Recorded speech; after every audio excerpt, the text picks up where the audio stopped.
So we just discussed projected cash flows. We're now going to talk about relevant cash flows. What makes a cash flow relevant? Why is this important?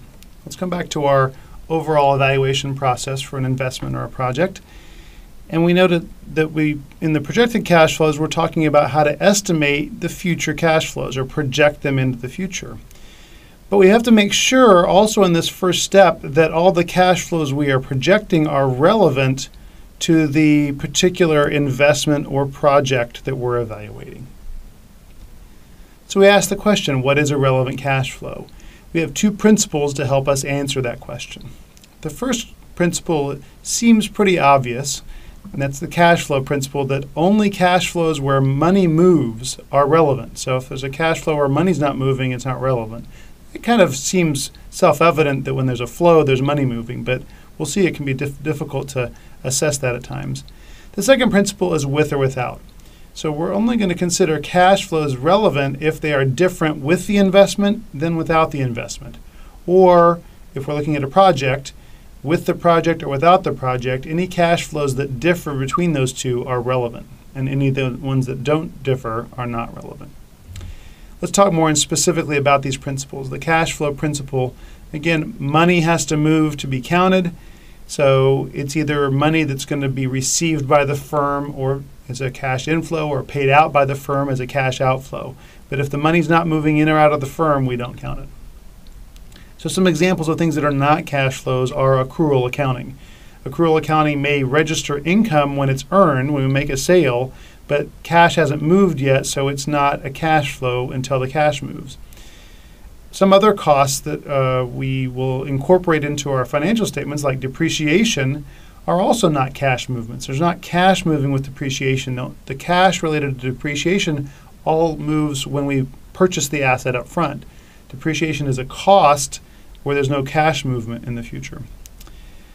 In addition, we have to think about whether cash is moving in or out of the firm. So if there's internal budgeting transactions that are equal and it's just internal and there's not a change in cash flows, then that's not relevant. It's not a cash flow. So for example, a headcount transfer where somebody is removed from one group and added to another. So say we are able to do our work more efficiently in our supply chain group and we can reduce headcount.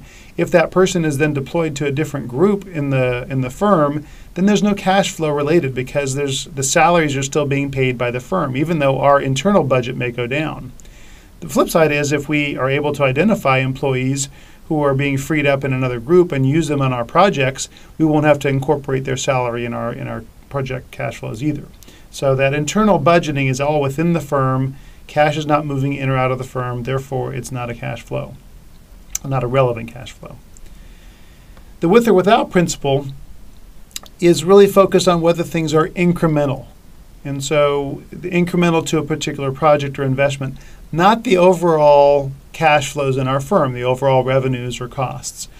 And we're not talking about whether the before the project or after the project, but actually, since we're always looking at projecting future cash flows, it's not before or after, but it's better to think about it as two worlds, with or without the project. So we kind of have we're here in the future, we have two directions. We're here in the present. If we're looking forward into the future, if we have time going forward, then we have a with scenario and a without scenario. And what we're looking at is, in the with scenario, what cash flows we have, and the without scenario, how are they different? And we're measuring the cash flows that are different between those two scenarios. And so the incremental cash flows are the cash flows with the project minus the cash flows without the project. So we'll subtract these two, get this difference to determine the relevant cash flows. Okay. And therefore, because we're talking about with or without the project or the investment, obviously the cash flows are going to be directly related to that project, and they're going to be incremental. Also, some examples of cash flow, things that are not cash flows, are future revenues or costs that will accrue regardless of whether we make this decision to invest or to implement a project. So it won't be all the revenues in our firm, but any incremental revenues from implementing a particular initiative. Things that are also not cash flows are overhead costs, even though they may be operating expenses like rent and utilities or supervisory salaries. If they don't change as a result of implementing the project, then they're not a cash flow. Even though we may think that by taking inventory out, we won't have to use as much utilities in a warehouse. It's not necessarily the case that with or without the project we would change our utility consumption. Let's think about these principles in a few different cost categories to get more specific. We talked about depreciation earlier, and again, depreciation is related to an asset that's been purchased already. Therefore, the cash flow happened when we purchased the asset. The full cash flow for the cost of that asset happened earlier. But the accountants will depreciate this over time and incorporate that on our income statement over time. But there's not money moving. Even though we show it in the income statement, there's not actually money that's moving when those depreciation amounts are incorporated in the income statement. However, the depreciation will reduce our income on the income statement, and therefore it will affect our taxes. We'll have less income as a result of that depreciation, therefore less taxes, and taxes are a relevant cash flow. So it's important to incorporate depreciation into our calculations because of the tax impact, but we'll have to add it back in and make sure that we don't account for the actual depreciation as a cash flow in our analysis. And we'll show you how to do that in a future segment. Another type of accounting cost that we have to consider is overhead. We just said that overhead costs are generally not going to be relevant because with or without they may not change and they may not be incremental. However, there are situations where overhead could be associated with the scale of the firm. By adding a new product line, we may have to actually add some headcount to manage that from a marketing perspective or a product perspective. Or if we add equipment, we purchase new equipment, we may need to add some special expertise in terms of maintenance or add more maintenance time, and we can really directly link it to with or without. So you have to make sure with overhead expenses, although in general overhead may not be affected by with or without, there may be situations where as we grow enough we can identify a specific cash flow difference. Sunk cost is another kind of cost we have to think about, and it's tempting to include these because it's money that's spent. We've spent the money, but we can't recover it. So it's spilt milk in one sense, and the sunk cost should be ignored. In other words, we don't cry over spilt milk. It happened in the past. We can't change what happened in the past. Therefore, we should only look to the future and the cash flows that happen in the future.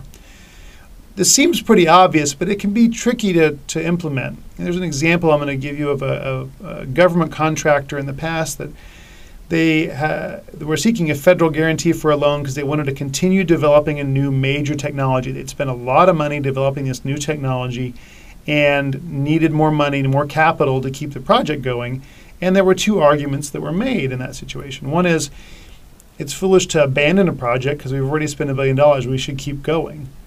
Whereas the other side is, we shouldn't continue a project that we can't get a decent return on. If we can't finish the project, we spent $1 billion, we shouldn't continue it going forward. So which argument is correct? Well, hopefully you realize that this is a sunk cost and both of the perspectives are wrong. The sunk cost is irrelevant, and it's tempting to incorporate, especially when you have a large amount of money like $1 billion, it's tempting to incorporate that in your analysis. But it happened in the past, it's not a future cash flow, therefore it's not relevant. Cash isn't going to change with or without any future decisions. Opportunity costs are another tricky cost to consider in applying these principles. So an opportunity cost is any cash flow from an alternate option that we will forego because of our decision to invest or to implement a project. And we have to have a clear difference. So let's illustrate this with a couple examples. So let's say we have some land that we're planning to sell. That sale will proceed if we don't build on it. So we want to add a warehouse. There's some land that we own. We're deciding whether we build the warehouse or not, and the cash from that sale of the land that would happen if we don't build is an opportunity cost. Another type of opportunity cost is some capacity that it may be idle currently, but it has a planned use. So maybe we have a factory line that's down, but somebody's planning to use it in the future, or some warehouse space that's free, but there's a planned use for it. So do we account for the cost of this space or not? It's idle space, therefore we think maybe we shouldn't incorporate that, but do we incorporate this opportunity cost or not? The answer is opportunity costs should be included in the evaluation.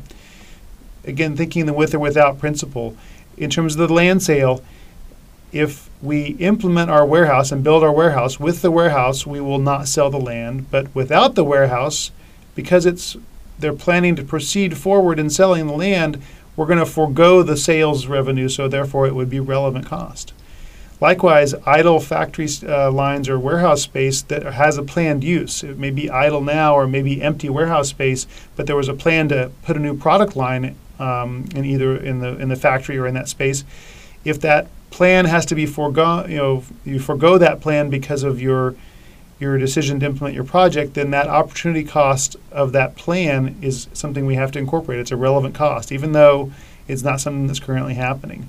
The key in all of this is there has to be a plan in place. It's something that is clearly, you're going to clearly forego this because you would proceed to sell the land or because you would plan to use the idle space.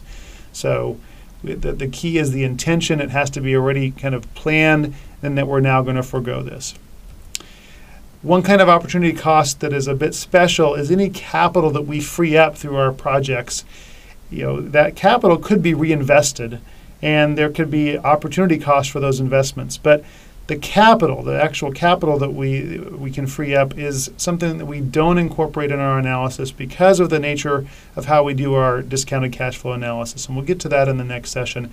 It's implicitly incorporated in how we do our analysis. Therefore, the capital that we are able to free up, we don't consider any opportunity costs of investing that capital. Let's finish this segment by considering a specific example and try to estimate, project what make an estimate of what the relevant cash flows will be. Let me stop that. Let's finish this segment by considering a specific example and seeing how we can determine what cash flows will be relevant. So it's a very simple scenario. We have a fictitious company named White Nile. They're an online retailer, and they are considering a new warehouse. They want to build a new warehouse to provide better service for their home delivery, for their retail operations. It might be good now to stop the video and take out a piece of paper and write down some of the cash flows that you think would be relevant. And consider the supply chain design options that you've come across in this course thus far, and think about what kinds of relevant cash flows of costs and revenues and investments and so forth. What cash flows would be relevant in this scenario?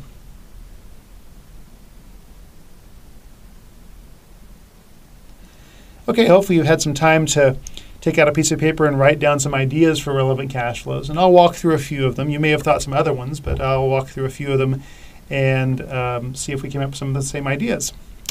Well, the first one's probably pretty obvious. We're implementing a new warehouse. Therefore, with the project, we have a warehouse. Without the project, we don't. So a new warehouse is clearly incremental. There's going to be cash spent. There's a cash flow happening. So it's a relevant cash flow. And so you may have thought the warehouse. We also have to think about there's also equipment that goes in the warehouse. And both of these things would be a capital expenditure. In addition, if you're thinking about better service, hopefully better service made you think that we can also generate some revenues from this. There should be a reason for adding a warehouse. And with better service, we should hopefully be able to serve our customers better, make them happier, and they'll buy more from us.